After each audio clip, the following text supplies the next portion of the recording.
Good evening and welcome to episode 145 of the HHH Racing Podcast. It is Belmont Stakes week, everyone. Hope you're having a great evening so far. This is your host, Howard Kravitz. Thank you very much for joining us on a very, very special night to kick off Belmont Stakes week with two very special guests, Laffit Pincay Jr. and Philip Gleaves. Please make sure at the bottom right-hand side of the screen you hit that subscribe button. If you're not a subscriber, please make sure you do that. You can, of course, see my name tag. You can follow me on Twitter at HKravitz, and you can also email me to contact, if necessary, on the bottom of the screen, hkravitzhorse@gmail.com. Also on that bottom of the screen, please make sure you smash that thumbs up button. That'll tell YouTube this is a great show. And then also hit that notification bell, which will tell you when new content will arise. What new content? Well, for example, as you see on the bottom of the screen, we have a tremendous lineup this week for Belmont Week. I'm going to show you on the screen right now so you can take a look at it yourself. Of course, tonight, as you can see, we have Laffit Pincay and Phil Gleaves on the show to talk about Woody Stevens' 5 incredible wins in a row from 82 to 86. Then, Wednesday, we have NYRA Morningline maker and analyst David Aragona on the show for the second time. We're going to be going through in detail the fantastic card on Friday. They have 5 graded stake races this Friday. We're going to cover the late pick 5. And then Thursday, and I will be in New York at that time, Thursday night from my hotel room, we have the Big A. Anthony Stabile, simulcast host and analyst, making his HHH Racing Podcast debut to go through, are you ready for this? 9 graded stakes on Belmont Stakes Day, including 8 grade 1s. And we're going to emphasize the late pick 5 and, of course, details on the Belmont Stakes. I mean, it is absolutely going to be an unbelievable week here on the HHH Racing Podcast. I really hope you can join us. Also, if you can't watch us live, you can, of course, listen on Spotify, Apple Podcasts, and Anchor. Below the video player, I'm not going to go through all the promotions, but there are 3 special promotions below the video player. Please just click the Show More button below the video player, and you can hear about all of our promotions. And the last thing, and I'm very excited to mention this, brand new, next week, more details to come. The HHH Racing Podcast online store will be open. You can buy t-shirts, pullovers, hoodies, hats, and a lot more. I'd really appreciate if you could support the podcast and get some great gear. I've been working very hard with logos and whatnot. I really think it's excellent product at a very inexpensive price. More details will follow this week, but there will be an HHH Racing Podcast merch. We'll start in the middle of next week. Very excited to talk about that. Before we bring on Laffit Pincay Jr., let me bring on someone also very special, my co-host from the East Coast, Paul Halloran. Paul, how are you doing tonight? Howard, happy Belmont week. I love the Belmont Stakes, Howard. It's one of my favorite weeks of the year. That card Saturday, as you mentioned already, is going to be unbelievable. The Friday card is also very good. I've already delved into that a little bit. And actually, the Thursday card will be pretty good, too. I'm going to probably do that last. I'll probably go reverse order here. But it should be it's not the strongest field ever, but it should be a very competitive race. Well, as I tweeted out, I mean, yeah, the Belmont, but it's going to be intriguing, though. It's going to be a very interesting race, that's for sure. But that card, the talent on that card, whoa. I mean, we have plenty of time to talk about this week, but Flightline versus Speaker's Corner is enough for me for the entire day. I mean, it's going to be a complete throwdown. Really excited. But I know a lot of people are already on here, Paul. So let's just get right to it. For those of you, and go and turn off the banners here as we're about to bring on our very special guest. The guest that we're about to bring on, I want to be very clear, is going to be Laffit Pincay Jr. He's the second all-time leading jockey in the history of our game in North America. He's an incredible person. Just to let everyone know, for full disclosure, Laffit is in Panama this week visiting family, and certainly Paul and I did not want to interrupt his vacation and his time with his family. So what we did is we interviewed Laffit a few days ago, So what you're going to see is a taped interview, but obviously it's a fantastic interview. It's well worth watching. It's about 28 minutes. Now, as you watch our interview with Laffit Pincay Jr., myself and Paul will be on live watching your comments. So if you have any questions at all that you would have had for Laffit, or you want to know more about those 5 years in a row of Belmont Stake victories by Woody Stevens, or just anything about history, we will be commenting in the chats. We're going to be replying to your comments, especially Paul Halloran, and Paul's been doing a lot of research. That was just before my time when I became a horse racing fan, but Paul has more background knowledge on those years. So we will both, but especially Paul, be chatting in. So please make sure as you're watching the interview, please feel free to comment and ask questions, especially of Paul. But again, this interview, it was taped a few days ago.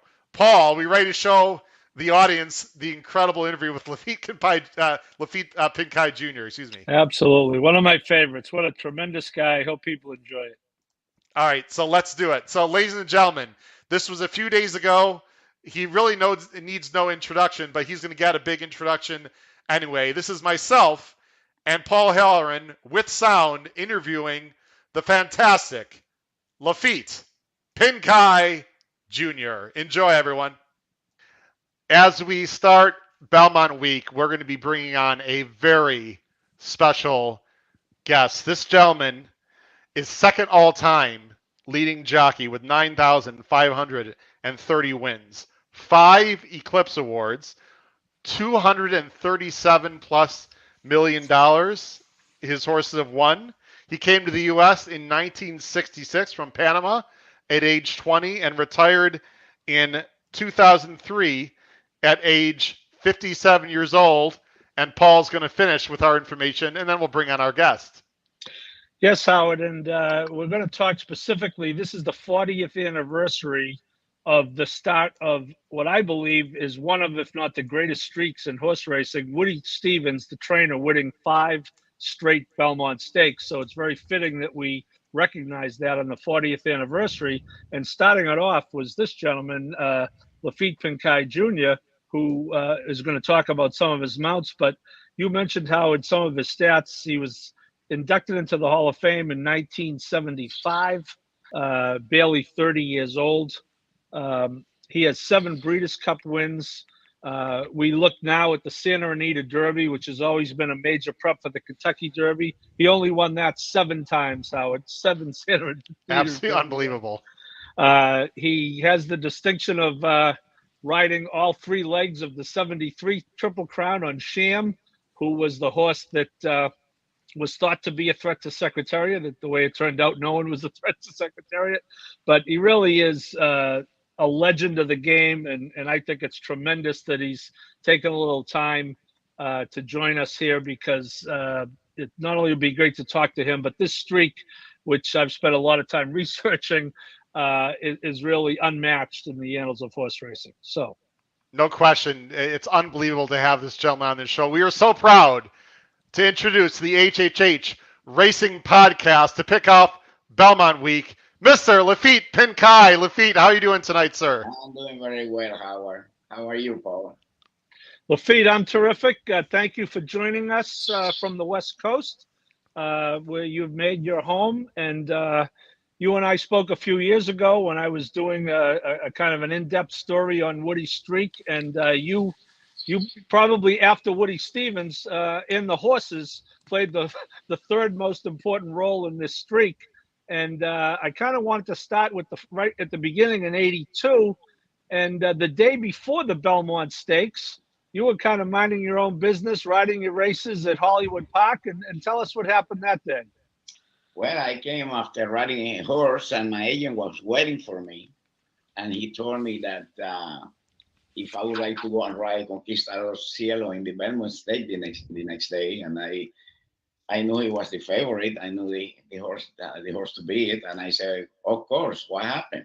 And he explained to me that Eddie Maple got hurt, and Woody asked for me to ride the horse, and of course, I took the red eye that night, and I ended up in Belmont Park, and I won my first Triple Crown race, which I'm very proud of.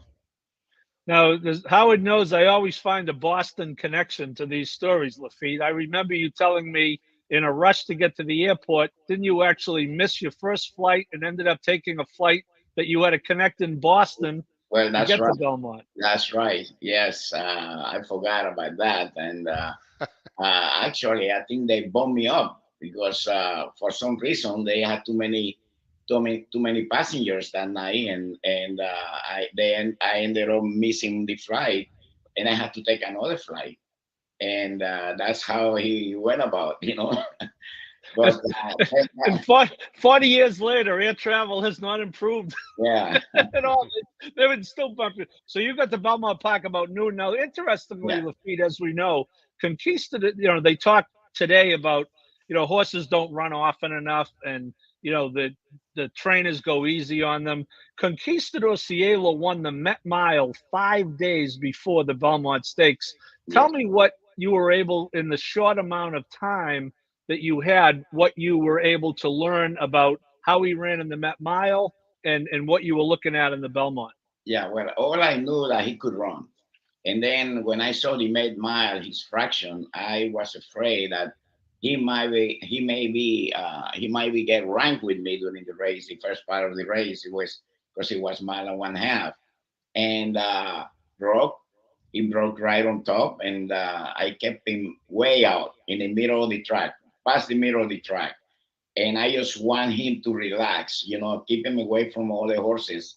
And when we got to the first turn, I just angled in, and I was just where I wanted to be, in the lead, going easy. And I just from then on, I just wait a horse move inside of me, and I never worry about him.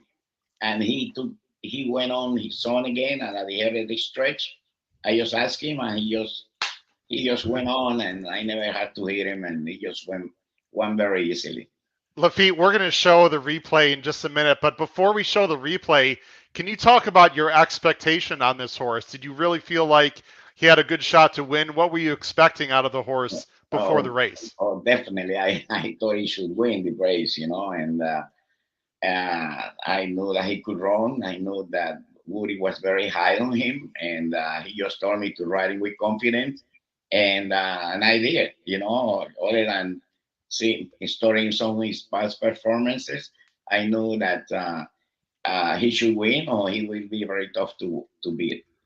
Well, Lafitte, as you can see on the screen, we're going to show the race, and I'm going to make sure the sound is off here. And if you could just talk us a little bit through the race, and then Paul, you can ask some questions as we go ahead and do that. Lafitte, you just mentioned the break already. You just wanted to break out of there and get good position. That's right. He broke very good, and right here, I kept him way outside. I just want him to relax. I didn't want him to get rank on me, which I was afraid because he had a lot of speed. And right here, I start angling him, and he just went in and just easy there. He's going very easy there. Lafitte, how did you feel the track was playing that day? Did you feel like the outside part of the track was a good place to be that day? Well, not really. I just want him. I just want him to relax. And I tell you, he was just doing everything easy, everything easy. I could feel like he felt like $1 million. Over here, this horse started moving inside. I never worry about him. I knew, I knew I had him beat. Well, you Paul? haven't asked him to run Lafitte at all at this point, have No, you? no, I saw him coming in, and believe me, if he would have wanted to take the lead, I would have let him take the lead. I just want to wait until the head of the stretch and let my horse go. Lafitte, how much experience to that point had you had riding at Belmont? Had you ridden there a lot? Yes, I had rode some years before in the at the track, and I kind of knew it. But it's really hard to really know because they don't run that mile and a half races all the time. They're just running once in a while. Lafitte, can you explain the feeling on being the back of a horse right at this point of a Triple It's, Crown race, knowing that you're almost for sure going to win the race? That must it's, have been an incredible feeling, sir. it's the greatest feeling in the world, believe me. When you know that you move your hand and the horse is responding to you, and you know you're gonna win. I mean, you just feel great. It's like you know you did a good job. You know everybody's gonna be happy, and you know you just enjoy it. That must have been amazing. Paul? 14 and a half lengths, Laffit, was the Unbelievable. Yes, final. Wow. It's kind of fitting to show how good Woody Stevens yes, was. Even in those days, I don't think a lot of trainers. The Met Mile is a tough race. It still is. Of course, it would have been today. It was always on Memorial Day, last Monday rather. I don't think most trainers would even attempt it.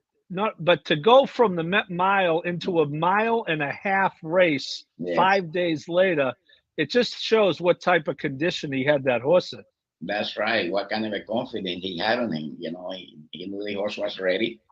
And like he told me, I remember saying to me, he said, just riding with confidence. That's all.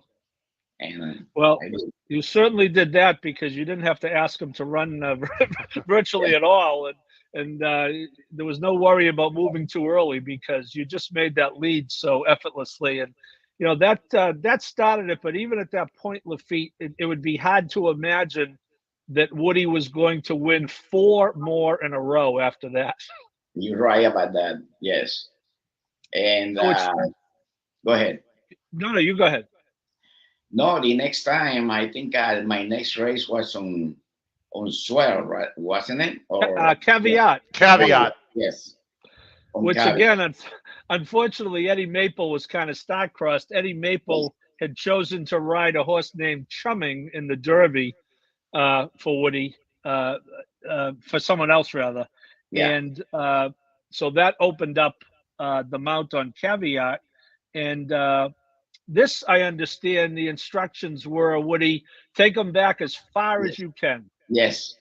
I was surprised, because in the race before, he was laying kind of close, and he said to me, "Listen, in his last race, he was kind of close." I said, "But I think that if he runs that way, he's not gonna finish. So take him way back, and make one run with him." And that's what I did. Yes. They say closers can't win the Belmont, Howard. This is not part of the evidence. 18 lengths behind after a half mile, Yes. and 47 and 2, which is, you know, not a burning pace. Uh, tell us, Laffit, as you watch this, about when you started your move and how he Yes. felt underneath you. Yes, I about the half a mile pole, between the half a mile pole and the 5 a pole, he started to move, and I started to letting him move. I didn't want to be that far back then, and he started to move. And I remember I had some trouble coming down the stretch in the turn. Uh, Cordero kind of touched my other horse inside Yeah. of Let's him, talk. Let's talk and about that, Lafitte. It was about yes, right here. Sorry to interrupt you. He's about uh, right here on the inside. yes. Talk about how tight it was. I believe the Oh, horse I actually tell you. scraped the rail, correct? He was pretty tight. I tell you that. But if I would have taken hold of my horse, I would have go down for sure. I had to go, and when I went, I had plenty of room to go. But and then the horse got tired when I got there, Right there. and Wow. I just couldn't take back because I'm gonna go down then. And Let's show that again. Right there. Boy. Bumper cars, Lafitte. and yes, but he was flying this horse. Believe me, if I didn't happen that head of the stretch, he would have won by many more. But I think that probably in that bump there, maybe he got hurt there. Maybe he got something went wrong with him because, and then after that race, I think he ran one more time and that was it for him. He'd never raced again. As a matter of Yeah. fact, Oh, he never he came raced. out of the race with a bowed tendon, and Yeah. according to what Phil Gleaves and Dave Richardson told me, Lafitte, Woody was pretty upset with Cordero. Cordero was on Slew of Gold. He Yes. came in on a horse named Al Point, and Al Point is the horse who actually got forced into you and kind Yes. of closed that door. Of course, Yes. Lafitte, I know you rode with Angel Cordero many times, and you probably weren't shocked to see him try to close an opening that you had. Well, he's a race rider, and he was always a tough guy to beat, and yeah, he was always dangerous in those big races, and I mean, uh, I mean, anybody would have probably done that, trying to close the hole, but it's race riding. Lafitte, I noticed at the end of the race there he was on his wrong lead. Were you concerned at all that he might go to the rail again, or you had such a big lead you just weren't worried about it at No, that I point? didn't worry about it. I just wanted the wire to come fast. You want to win those. You don't. But I know when he took the lead, I know they were not going to beat him because he when he went to the lead, he went really, really good. I know I had a lot of horse then, and then at the end, I felt that like just before the wire, like he gave up a little bit.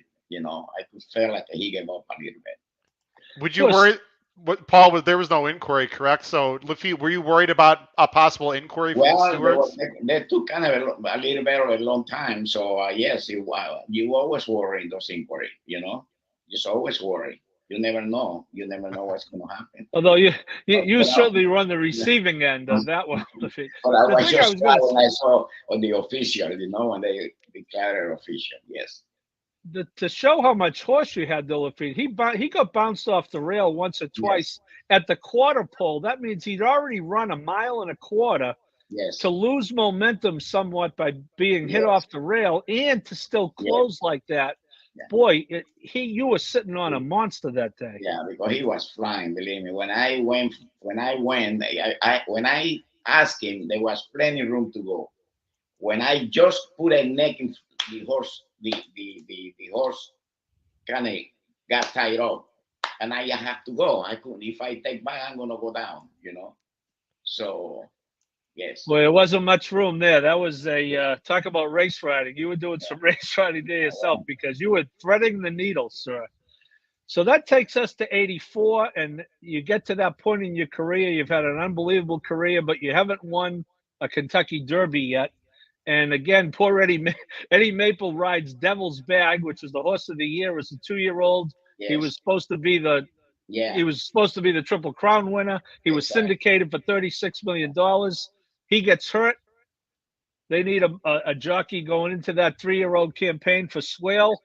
You pick up Swale. Tell us, why don't we talk a little bit about the Derby, and then we'll go to the Belmont on Swale. Well, yes, I rode swell in the Florida Derby because Maple was going to ride the other horse. So I went to rally in Florida, and I really like his race. I knew he'll improve, but after that race, he beat a horse called Dr. Carter, that I think it was the favorite, and I was very happy about it, about the race. And Woody called my agent, told me he was going to run him in the Lexington Handicap as a prep for the Kentucky Derby, and I went to ride him in Keeneland. And I think it rained that day, and the track was wet. And I think he finished second, and the horse beat him like for 10 lengths. Beat him. Yeah, he didn't. Yeah, So my agent after the race called me up, and he told me that he didn't think Swell could win the Kentucky Derby, and he wanted to ride a horse that I've been riding here in California, a horse by Seattle Slew. I don't remember his name. And I always uh, listen to my agent. I always try to do what they want me, what horse they want me to ride. That's what I'm paying for. But thank God this time I told him, Tony, if Swell run his race that I expect him to, he can win or he's going to win. And then I decided to stay on Swell. And who sure was enough, also a son of Seattle Slew, correct? yes, he was by Seattle Slew. Yes. And And probably, go ahead, no, Lafitte. no, no, go ahead. I was going to say probably is, if you look at the streak, probably the most talented of the five in the streak, in the Belmont streak of Woody. This Yeah, was a really good horse. yes, he was. And he was improving. I could tell like he was improving a lot, like from one race to, from the other horse races that I saw him win. When he won beat Dr. Carter, I knew he improved of that race. But I was surprised he didn't fire in that race, and I said maybe it's the track, maybe you know. But I had a feeling. I had a feeling with him, and I said, let's stay on this horse. And this is right on the lead here, correct? Yes, Howard, you'll recognize those familiar silts of Claiborne Yes, Farm. Claiborne Farms, what yes, a fantastic place. yeah, Actually, Lafitte, I yeah. just had Walker Hancock on our podcast last month from Claiborne Farms, a terrific gentleman, and we talked quite a bit about Claiborne Farms. It must have been very nice to ride for such a famous farm at that time. Oh, definitely, yes, yes. They had some good horses, and he was a good owner and nice guy, very nice guy. And Woody, of course, was close friends with Seth Hancock. Oh yes, And Howard, also part of the ownership group of this horse was a guy who is very much still active in the game, a guy named Peter Brandt. You've heard of him. yes, Absolutely. yeah. Lafitte, can you talk about your feeling right here at this point Oh, of the right race? here, he did it so easy too. Took the lead, and he did it at a very easy pace and a slow pace. And I knew he right about here. I knew it'd be tough to beat. I said, "Gosh, the way Are he's you- running, the way he's feeling under me, I said he's gonna be very tough to beat." I mean, you really haven't even set him down yet. Really, you haven't even Yes, asked. yes, yes. He just went on with it, switched Right leads about here, perfectly, and right about here when he switched lead, and then I asking him, and Howard, again, you know, it's another fantastic feeling. yeah, oh, definitely again. Just draws You away. Go ahead, Paul. the well, I was jockeys, going to say they weren't close. The three Belmonts that Lafitte won for Woody Stevens, the combined margin of victory was 22 lengths. Of course, mhm, Conquistador Cielo, 14 and a half. But I was going to say what's interesting about that race, and Lafitte said how easily he did it. His 6 furlong splits were identical. He went 113 and 3 for the first 6 furlongs and 113 and 3 for the second six Boy, furlongs, yeah, which is in the Belmont. Ideally, when you got to go a mile and a half, those are the yeah, horses who really do well in the Belmont, who can kind of just maintain the pace. But exact same yeah. splits, just 113 and 3. clicking off those 24 and 2s, huh, Lafitte? Yes, that's right. Of course, there's a sad end to that story. Is 8 days after the Belmont on a train after training, Swale had I think it was a heart attack, Lafitte, right? Just dropped Yes, dead Yeah, right on the yes. track, coming off the track. Woody yeah, was on his way to vacation in Hot Springs with his wife Lucille and got a call. It was a routine gallop, and the horse just collapsed, which is truly a shame because that, as I say, I think Woody was probably Woody Lafitte was the most talented of the five. yes, I think so. I Paul, think he was going to improve, and he had so many good races for him that year, and it was sad, that happened. Paul, let's close out our conversation with talking a little bit about the 85 Belmont. Lafitte, you finished a close second in that race, but Woody Stevens, of course, wins again on I- his other entry. Paul, do you want to talk a little bit about the Yeah, well, 85 race? I guess it was Eddie Maple's turn, Lafitte, right? He That's had a right. Yes, he he had to did. get one. He had a horse called Creme Fraiche, and Woody Lafitte, you were on a horse called Stefan's Odyssey, which Yes, interestingly was Creme Fraiche was a gelding, I believe, and y- your horse was a colt because Charlie Whittingham, according to what David Donk told me, David was an assistant for Woody. Charlie Whittingham called Woody a few days after the race and said, "You got to be the dumbest SOB I've ever seen, letting a gelding beat that colt. It might cost you $1 million." So, yeah. but this was a heck of a race, Lafitte. Yes, he was. Yes, he was. I got through. I got through in the rail. I got through in the rail, and I thought I had a chance to win until I saw Cream Fresh come by me, and he came by. He came by me fast. He moved fast, and well, I didn't win the race, but I thought I rode a good race, and the horse ran good, and Woody won, so I was happy for him. And of course, the horse you were on, Stefan's Odyssey, was owned by Henrik D. Yeah, Kwiatkowski, who Yes, owned yes, Conquistador Cielo. He that's thought right. he won the race. And David Donk, Howard, a pretty good anecdote. He started hugging Woody, and Woody said, "You better go hug Betty Moran because she Yeah, just beat you." yeah, right here I got through in the rail. Yeah, I, did you feel yeah, like at this point, Lafitte, that you were a winner? yes. When I got through, I thought I was the winner for sure, because I set all the ground, and he was running strong, but King Fresh came fast. He came fast, and Michael was hard riding him hard, and that was a good I race. Yeah, That you were was strong good. left hand there. You almost came back on him, Lafitte. Really Yeah, good he effort. he Two tried. and two B. Yeah, Boy, I'll talk. And as unbelievable. the advantage of having a gelding, Creme Fraiche, Howard ran 64 times in his career, Wow. which was Woody's other Belmont winners combined ran 65 times. So, yeah, they got the most out of Creme Incredible. Fraiche. But that was a hell of an effort, Lafitte, Yeah. Yes, by it is. Steffen's Odyssey. But I guess, as we said, Eddie Maple probably deserved one, right? Oh yeah, definitely. I think He so. uh, he was kind of starstruck. Well, Lafitte, as I say, Phil Gleaves, who we're going to talk to as well, said he thinks it's not only one of the greatest streaks in horse racing, the five straight Belmonts, but all of sport. And you've been involved in the sport all your life. Tell us about the significance of one trainer being able to win that one race 5 years in a row. Oh, that's fantastic. That's a fantastic feat. And it's going to be very tough for another trainer to do that. It takes a lot of To skill say the least. to To say take the least. the horse, and you know, and that was it's unbelievable that he could do that. Lafitte, I just want to ask you one more quick question. We really appreciate you being on the show Oh, you're welcome. tonight. Everyone's a big fan of yours, and we have so much respect for you.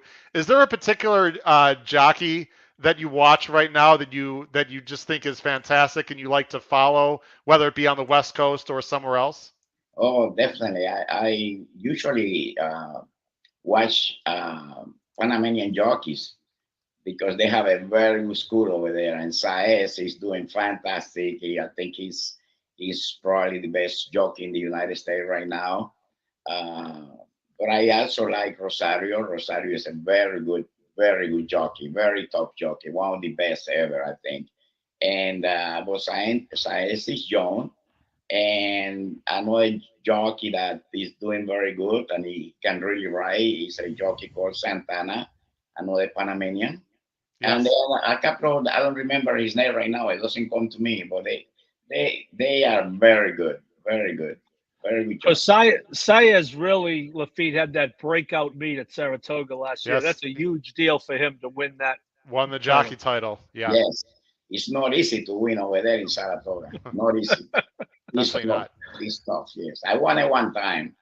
I won it one time by one race, and I beat Nope. Angel. There you go. Paul, I'll let you ask the final question as we close out Lafitte here. Well, no, I just want to cut Lafitte. You've been very generous. You were very generous with your time when we talked a few years ago for this streak for you to come on. Why don't we end with your legacy in the game lives on because you put the TV on and you get to see your son on TV all the time. Tell us how proud you are of your son following in your footsteps in another aspect of the game. Well, I'm very proud of him. I am very proud of what he does, his job. That he does a good job. He's a good son, and he I think he followed the advice that I gave him when he started.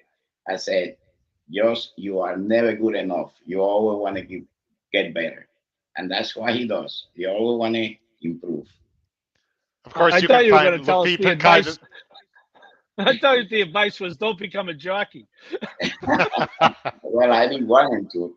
Believe me, I didn't want him to. I from the Well, beginning, when he started growing up, I told him, I said, you can pick any sport you want, but you are not gonna be a jockey or a football player. He said, okay, Dad. well, Well, Lafitte, he's we very really much appreciate. at the top of his game. Very much at his level. He's at his field. The feet. He is where you were because he is right at the top of his game. Well, thank you very much. Thank He is fantastic. Listen, Laffit, we really appreciate you coming on. We'd love to have you come on again another time. Stay well, you. good health and happiness to you and your family, and we'll see you down the road, sir. Thank you very much for coming on tonight. Thank you, Laffit. Great job. Thank you. Take Anytime. care. Bye-bye. Anytime. Bye, Paul. Take care, Laffit. Okay, I just wanted to. All righty, ladies and gentlemen, that was an incredible. Hope you enjoyed that interview with Laffit Pincay Jr. Paul, I don't know about you. It looks like he can jump on the back of a horse right now or run a marathon. Wow. I mean, the guy is, I believe, 75 years old. He's a hell of a lot better shape than I will ever be, probably at this point. Yeah, making the rest of us look bad, Howard. That's for sure. You got that right. He told me he still pays attention to staying in shape. And one time when I reached out to him to set up this interview, he was on the golf course. So he's still an active guy. He's in Panama as we speak. Flying from the west coast of the U.S. to Yeah. Panama. So God love him. And I told you, Howard, when we spoke off air. When I first started in the game, like yourself, you start following horses and jockeys, and I can't tell you why, but he was always my favorite jockey. He was the guy. I liked him, and I liked Pat Day a lot, but he was really my favorite jockey, and it was really a thrill to get him on. And as you say, I hope people enjoyed it, and I hope people can really comprehend how difficult what Woody Stevens did, how difficult it is to achieve that, to win one of these Triple Crown races in 1 year. We see most years 3 different trainers win one, so to have him win the same one 5 years in a row is just incredible. And I hope people are enjoying this little stroll down memory lane. Well, and everyone needs to stay tuned because we're about to take another stroll down memory lane from the trainer's end, of course, in just a moment here with Phil Gleaves. But, I'll just end with this with Laffit. I think the reason why people love Laffit so much, Paul, and I'm sure our next guest will agree, is not only was he super talented, but he just exudes class. Just classy all the way. Spent a lot of time with us. He spends time with a lot of people. Every single accolade he has gotten, Paul, is richly deserved as far as I'm concerned. Howard, he came to the U.S. in 1966. He was 20 years old. 9 years later, he was in the Hall of Fame. So, I mean, just think about that. It's just incredible. Well, listen, let's talk more. Our guest has been waiting very patiently backstage. This gentleman was an assistant to Woody Stevens. He had a great career himself as a trainer, many years in New York. Paul, I'm going to let you have a few stats about Phil Gleaves before we bring him on that you want to mention to the viewers and listeners. Sure. Well, Phil is from England, as he'll tell you. He's from Liverpool. He came over here originally to ride exercise for Lucian Lauren. People may have heard from him. He trained a horse named Secretariat in 1973. Pretty good horse, I hear. He also won the Belmont Stakes, in case anyone wasn't aware. I believe he did. Phil trained, he was with Woody from 77 to 85, on his own from 85 just till last summer. He retired last summer after a 36-year career. He started 4,178 horses. He had 588 wins, earnings of more than $16 million. In 1986, he won the Haskell, the Travers, and the Super Derby with Wise Times, which is an unbelievable trifecta. And he won he had 5 graded stakes winners overall. He had over $1 million in earnings 3 times, et cetera, et cetera. His father-in-law, speaking of ageless wonders, is a guy named Bob Dunham, who Phil can confirm, but I think he's 86 or 87. I was at Saratoga last summer when Bob won one of the New York-bred stakes races the day before the Travers, and I know Phil was there as well. It was by far the story of the day that this octogenarian trainer still winning stakes races. So Phil is just a great guy, and as I say, he went to what David Donk affectionately calls Woody Stevens University. He was there it took him 8 years to graduate, but that doesn't mean he's a slow learner. It just means he was soaking it all in. So let's have him. Well, We're going to bring him on. By the way, Phil is a native of from Davy Lane's place. Davy Lane from Liverpool, of course. I don't know what it is about Liverpool. They bring great horse people from Liverpool. Let's bring him on right now. The wonderful, fantastic, now retired Phil Gleaves. Phil, how you doing tonight, sir? I'm doing great, guys. Thanks for having me on. It was wonderful listening to Laffit there. I haven't spoken to him in many years, and it was just great listening to his take on these races. What a great guy, Phil. Huh? It must have been nice to, even as the assistant, helping to give a leg up to a guy like him, huh? It was phenomenal, being around Woody and therefore being around the kinds of horses that Woody had and attracting the best jockeys. It was, I had died and gone to heaven. Well, Phil, we really appreciate you coming on the show tonight. We have a lot of people watching and listening. If you have any questions for Phil Gleaves as the assistant to Woody Stephens or his career in New York, please make sure, when he was solo, please make sure you place those comments in the live chat. Paul, let's talk with Phil about before he came to the States. Phil, I believe you were, as Paul mentioned, around some fantastic trainers. I believe you were around Nijinsky. Also, you rode him as well. You galloped him. Talk about a little bit your career and your times as a horseman before you came to the States. Well, no, that's not quite correct. I wasn't around Nijinsky. He was trained by Vincent O'Brien. I was a big fan of that's quite all right. I was a big fan of Nijinsky and his jockey who just passed away, Lester Piggott. Yeah. I came from England. I was an apprentice jockey over there, rode some races in England and Germany, came to America in 1977, was fortunate enough to work for Lucien Lauren as my first job. And because Lucien wasn't going south the winter, and I just left cold, rainy, wintry England, I wanted to go to Miami. And so I approached Woody Stephens, and he was kind enough, and I was blessed to be able to have an opportunity to go to work for Woody in December of 1977. Talk about what it was like to come to the States and how, horsemen from overseas were treated. You felt like you were treated any differently, better or worse? What was the vibe? What was the atmosphere for yourself coming to the States?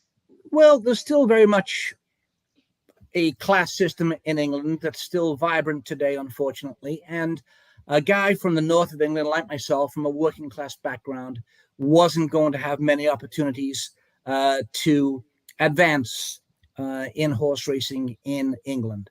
And so I saw the writing on the wall. I knew I had to come to America.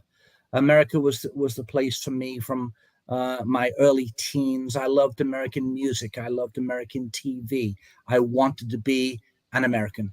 And so at my first opportunity, I came over here. And from day one, landing in New York, I just have loved it. And this has been home now for 40-something years. Paul, I'm going to let you start here in just a second with your question. But Phil, you're going to see questions on the bottom of the screen. We have a question for you already that I'd like to bring to your attention. We have fantastic viewers and listeners. This is from our good friend Tom Espinoza, who lives out in the San Francisco area. During that 5-win streak, which winner surprised you and the stable the most, would you say? Great question from Tom. It is a good question. I'm smiling because nothing much surprised Woody Stephens. He was an extremely confident horse trainer. And so none of the winners, none of the 5 were a surprise to him.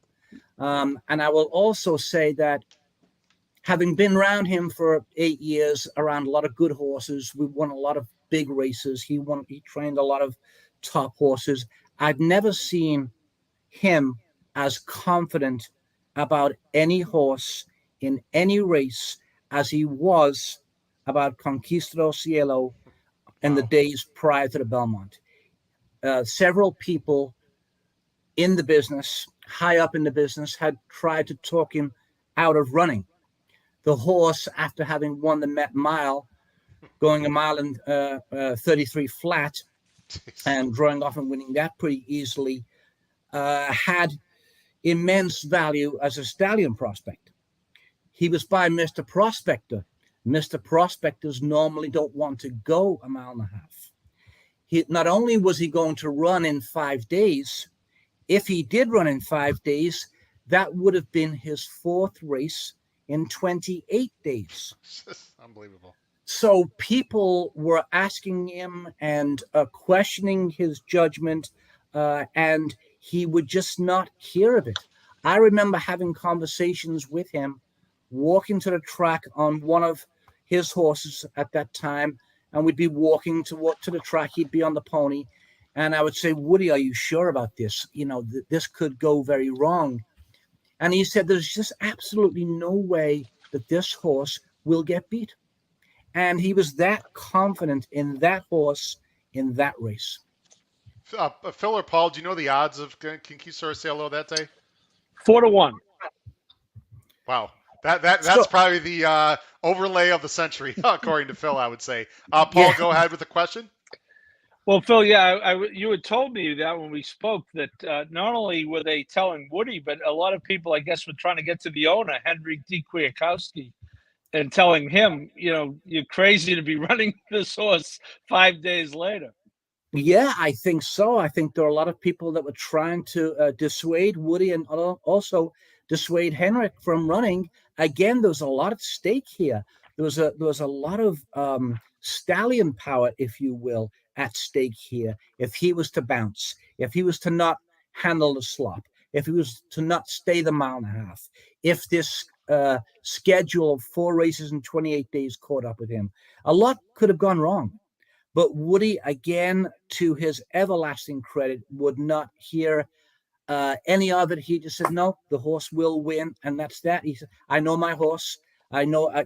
Woody was a great handicapper. He knew exactly who was going to be in the race. He knew exactly how the race would unfold. And so he just could not see the horse getting beat. And he would tell everybody, including myself, on multiple occasions leading up to the race, that it was just a matter of fact that he would win. We got a few people on the bottom of the screen. Phil, there's someone chatting on the bottom that I think you know. I'll bring up the question there on the bottom of the screen there. How about that from your son? You got a huge fan club, Phil. That's wonderful. Skylar is my 22-year-old son. He is a software engineer for Microsoft, and I couldn't be prouder of him. And he's a wonderful boy, man. Wow. Hello, Skylar. Thanks for joining the show. We really appreciate it. Dad appreciates it too. 2 other quick questions, Paul, that from people. We have a lot of people asking questions, Phil. So hope you have a little bit of time tonight. You're very popular. I have all the time in the world. I love this stuff. It's great. Wonderful. Paul, let me get to 2 questions from the chat, and then I'll let you continue on. We have a question from Vale Place. Steve Coughlin, did you know him? I knew him. He was riding in New York. Then he was the star of New York, Front of Time magazine. I had the good fortune of breezing some horses with Steve for Woody when I was galloping for Woody. And I was just as in awe of him, Steve, as everybody else was at that time. He was a terrific, brilliant rider. I was watching the Epsom Derby, and I think he was on the telecast as one of the analysts. It was great to hear him. And boy, that's a serious horse, by the way. If you are a fan of overseas racing, the horse that won the Epsom Derby, Desert. I'm sorry, what's the last name? I'm drawing a blank now. The horse that won the Epsom Derby. There we go. Desert Crown. Desert Crown looks like I watched the race. I watched serious runner, Phil.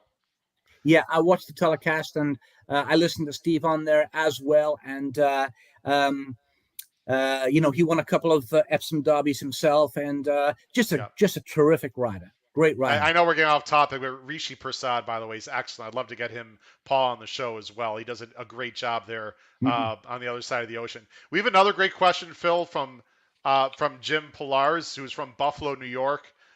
Phil, how do you feel about, we talked about this, how infrequently horses are running now? I'm sure this is a question that you've gotten, especially in the last 5 or 10 years. Is that due to breeding or current training techniques, would you say?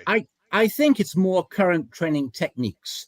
Really? Okay. It's the reason I say that is because, and I'll go off on a tangent a little bit here. Charles Darwin said it takes thousands of generations for any minute change in any species. So I can't believe that we've changed this species in 40 years. So I don't think it's the breeding. The breeding is still there for these horses to run much more frequently.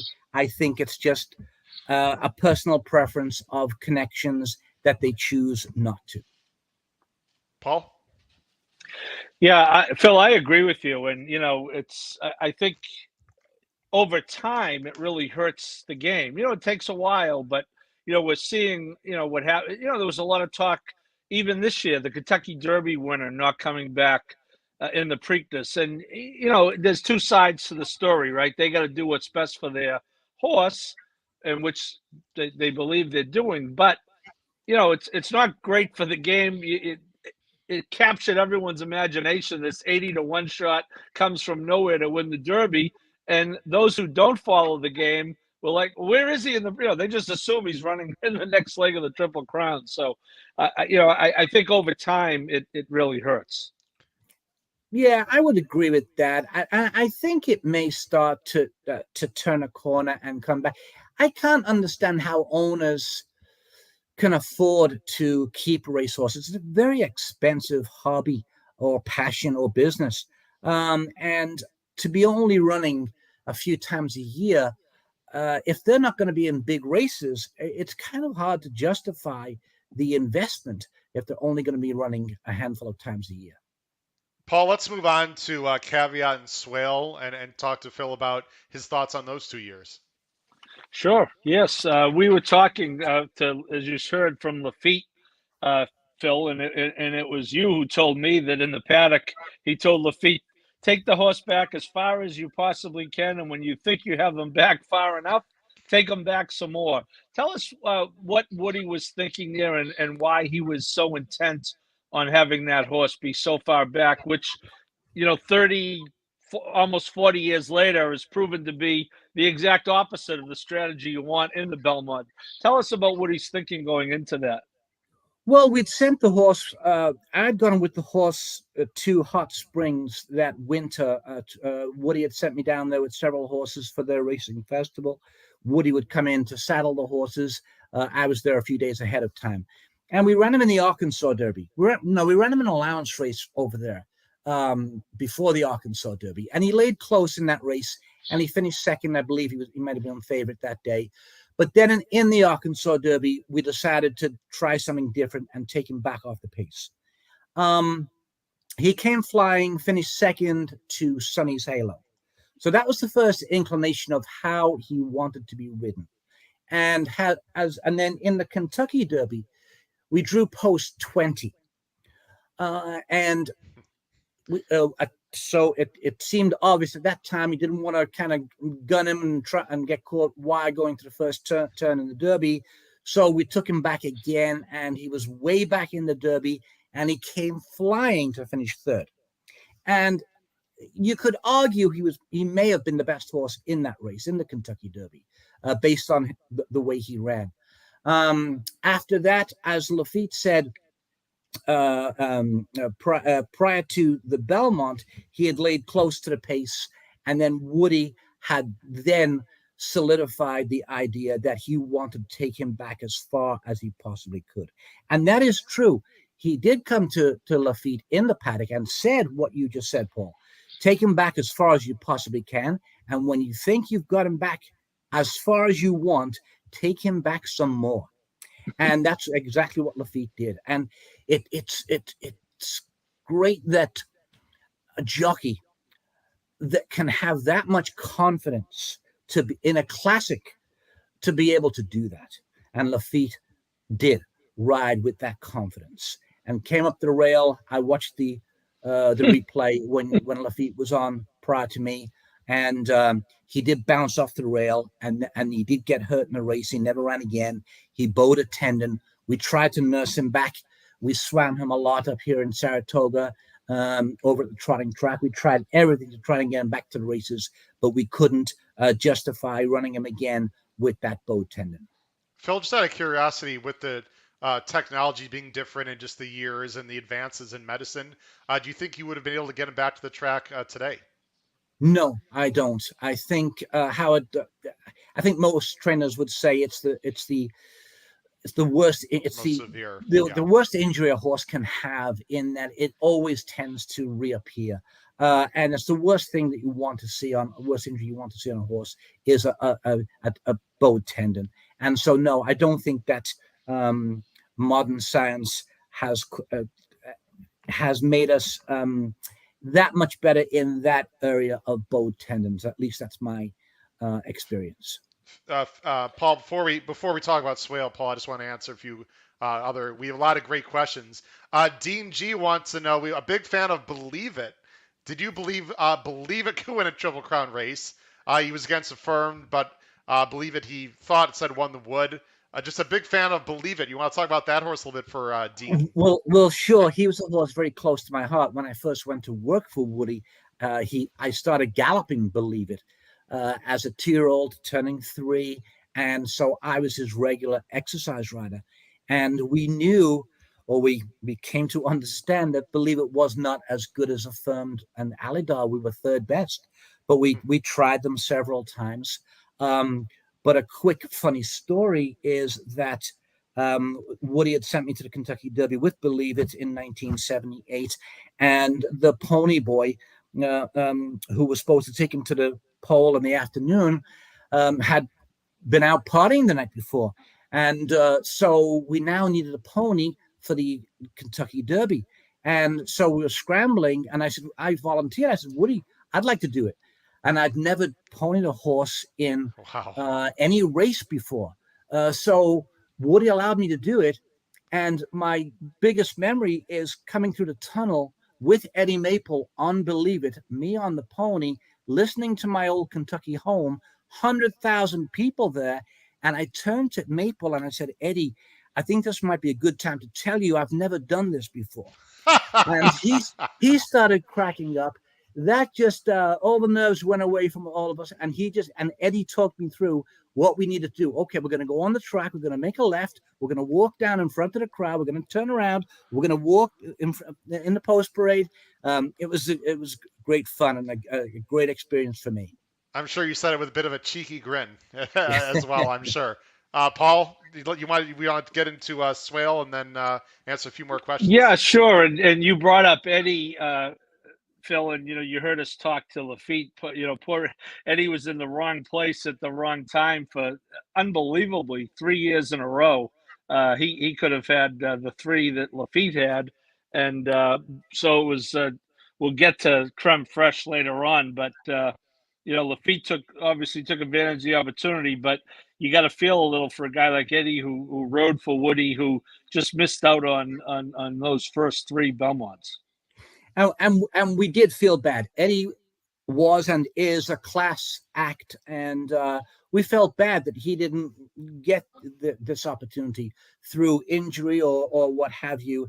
And of course, in 83 rather, he had been the regular rider of. We happened to have the 2 best 2-year-olds in the country, Devil's Bag and Swale, and Devil's Bag was being hailed, and rightly so, as the best horse in Secretariat. The New York Times dispatched a young racing rider by the name of Steve Christ to follow Devil's Bag during his winter and spring campaign. And I first met Steve, and to this day, Steve and I are great friends and business partners. And I'm racing partner for Steve and his business partner's racing stable, racing manager. So Ken Direct. So Eddie was very deserving of a win in the Belmont. But that year he had chosen, and correctly so, because Devil's Bag was a superior racehorse to Swale. It was just unfortunate that Devil's Bag didn't stay sound, and so he didn't make it to the Belmont or even to the Derby for that matter. So Laffit was called upon for the riding duties, but Eddie did get his the following year with Creme Fraiche, and we were all very, very happy about that. Paul, as I asked Phil, I'm going to ask Phil. Paul, can you look at the private chat for a second? I'm going to ask Paul. Yep. Because I'm a little confused by something. So Paul, just please respond. Yeah, I can respond to that if you'd like. Oh, okay. Go ahead, Phil. I see it. That's my uncle. Oh, my lovely wife, the daughter of Bob Dunham, had texted my uncle Ken Rocky that I was going to be on your show tonight. So that he must have just got this link and got there.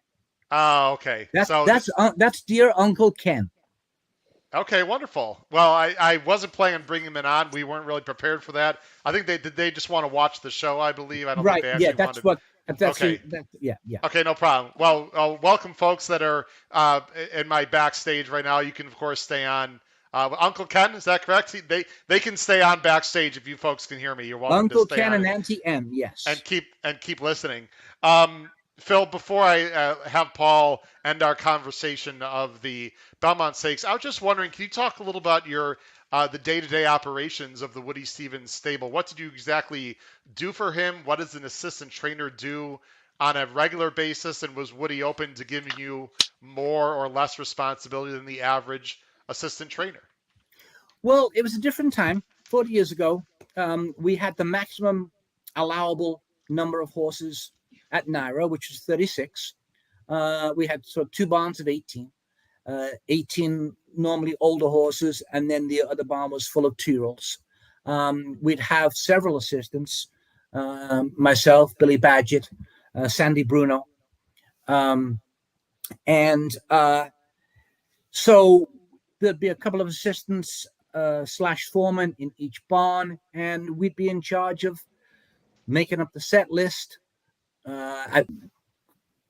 just going around checking with grooms and horses and checking legs, setting feed, just doing pretty much all the groundwork so that when Woody got there, he could just focus on the training of the horses.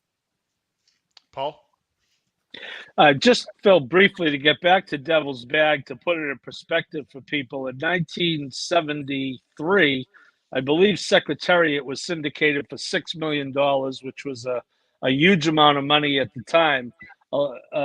10 years later, Devil's Bag was syndicated for $36 million. So it showed what type of talent that horse had, and what type of potential people thought he had. He was the best 2-year-old, certainly, since Secretariat. He had run fast races. He was I had been fortunate enough to be around a lot of good horses in Woody's barn. Sabin, Terpsichorus, White Star Line. The list goes on and on. You mentioned Believe It, Quadratic. But none of them could compare in raw talent to Devil's Bag, with the possible exception of Danzig. I was the regular exercise rider of Danzig in his 3-year-old year, and Danzig was exceptionally talented as well. But Woody would say, and always did, that the 2 best horses he ever trained were Devil's Bag and Danzig from a raw talent standpoint. As we move on to Swale, Phil, is interesting. He had a kind of an off race in the Lexington and came back to win the Derby, and then didn't run really well in the Preakness, and obviously came back with the Tour de Force in the Belmont. Tell us a little bit about that campaign. So he went to he won the Derby, as you said, and he went to the Preakness, and Woody had breezed him a mile. Again, training was different then, and between the Derby and Preakness, Woody managed to get a mile breeze under his belt, and then he was going to blow him out easily 2 days before the race, and he went a lot faster than he was supposed to, or Woody wanted him to. I don't know if that was the cause of his defeat in the Preakness. He also had a little problem getting his tongue over the bit in that race, so it's hard to say what happened in the Preakness.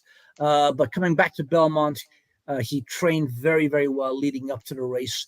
Ron McKenzie was his regular exercise rider. I watched the horse train every day. He came to the race in excellent order. He was fitted with a tongue tie. And as you saw from the replay, he was just much the best in that race, Swale. And, ironically, that was the first year of the Breeders' Cup, Phil, and you'd have to think that, we talked with Laffit. Sadly, he had a heart attack and died. I believe it was 8 days after the Belmont. You would have had to think he could have been a contender down the line come the first Breeders' Cup. You'd have to think so. He was. I agree with Laffit. He was on the improve. The Belmont was his best race all year, I thought. And it was just very unfortunate. And to this day, we do not know the exact nature of how he died. Only that he did. He went out for a gallop. I watched his gallop. I'd spoken to Woody that morning. He was on his way to Hot Springs for a vacation with Lucille, his wife, and he had said, "Go ahead and gallop Swale, normal gallop." Ron McKenzie, his regular exercise rider, galloped him. He came back to the barn. He was on the wash rack having a normal bath and keeled over, unfortunately. And Wow. we had vets there within seconds, it seems, and but the horse Swale expired. If you were ranking the 5 Belmont winners he had, Phil, would Swale be at or near the top of those 5?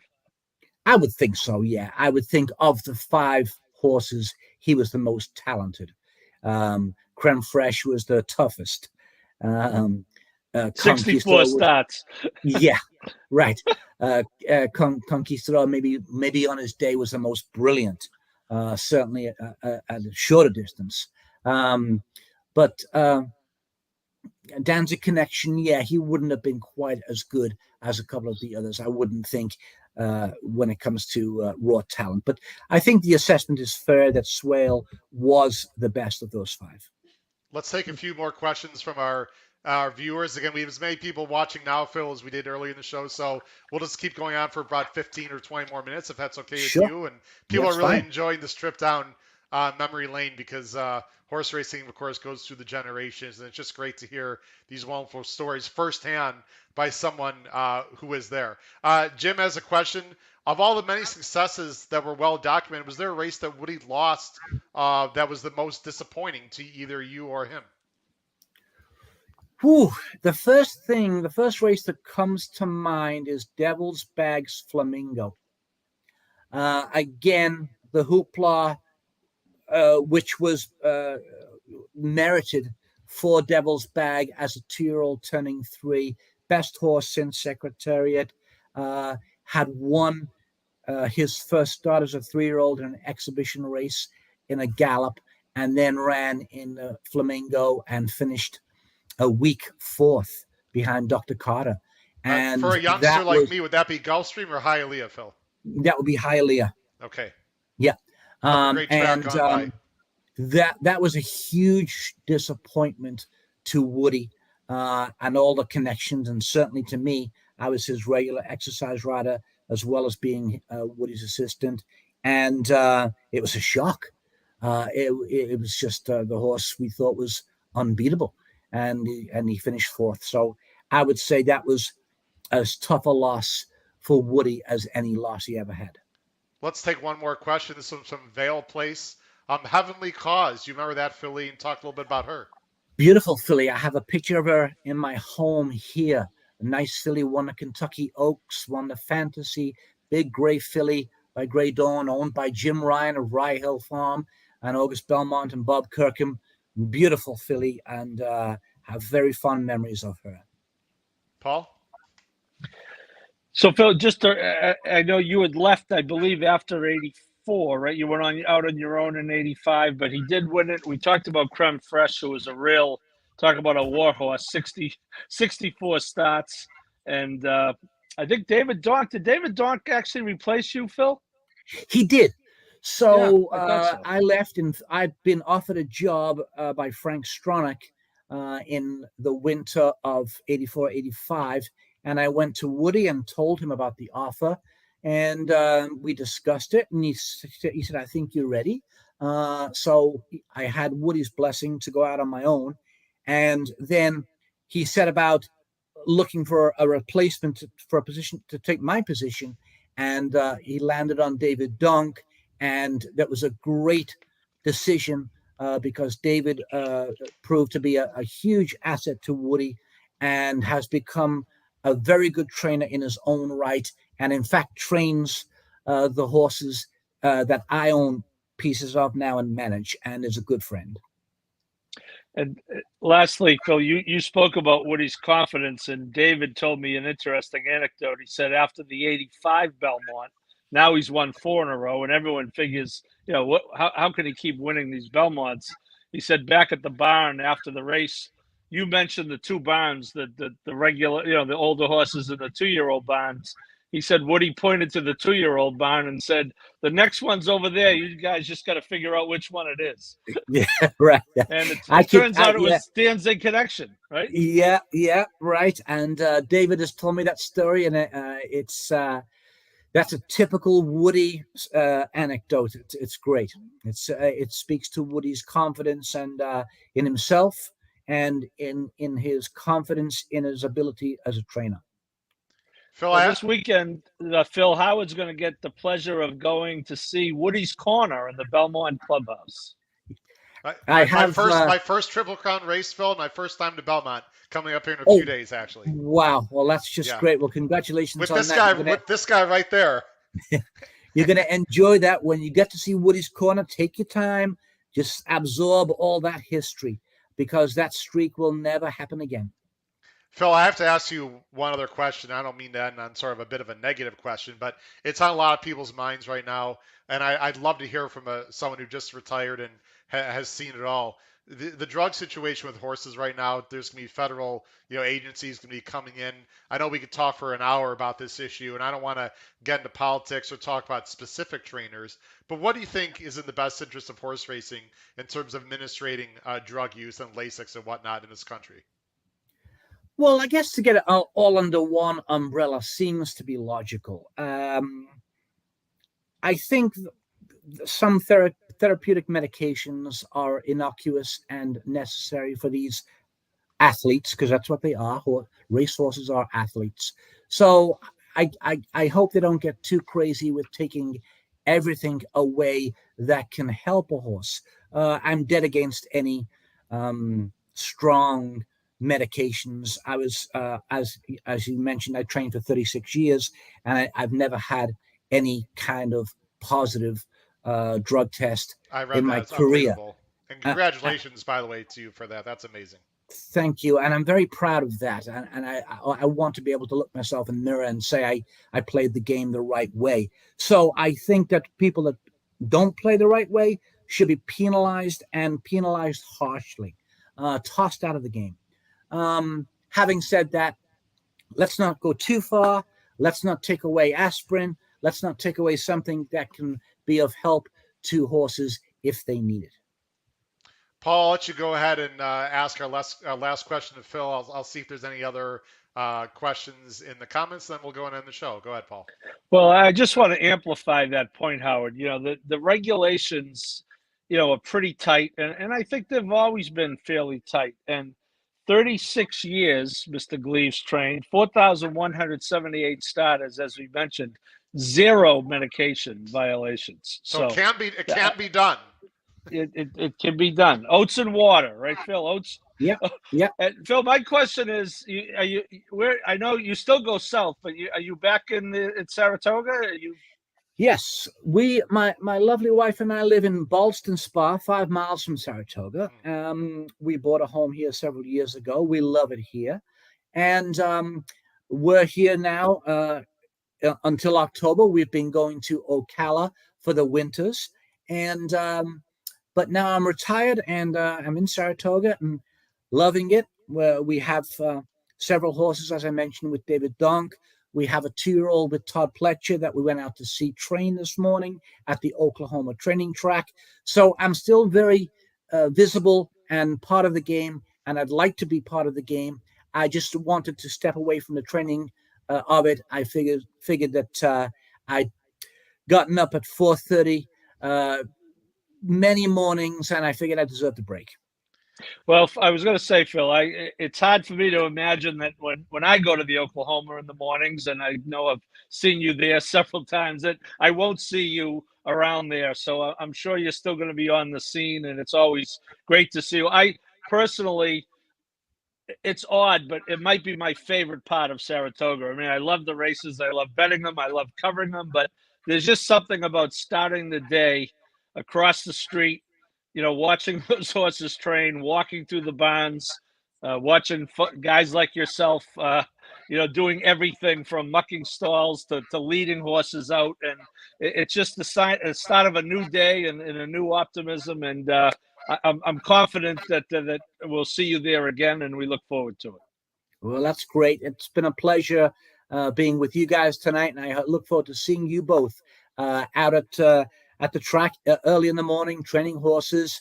And there's no better place to be on a nice, beautiful Saratoga morning.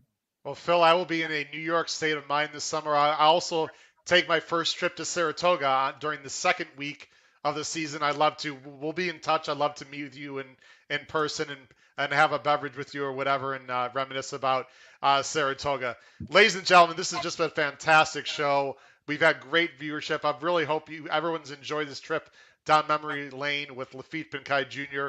and the wonderful Phil Gleaves. For Phil Gleaves and Paul Howard, this is Howard Kravitz. It's been episode 145 of the HHH Racing Podcast. Phil will leave you on screen as we end the show. Please watch us Wednesday night. We will have David Aragona, 8 p.m. Eastern, to talk about the Friday card. And then Thursday night, the Big A. Anthony Stabile will be here, 8 p.m. Eastern, to talk about Belmont Stakes Day. Have a great evening, everyone. We'll see you Wednesday night. Take care. Thank you, Phil. Bye. Thank you, Matt.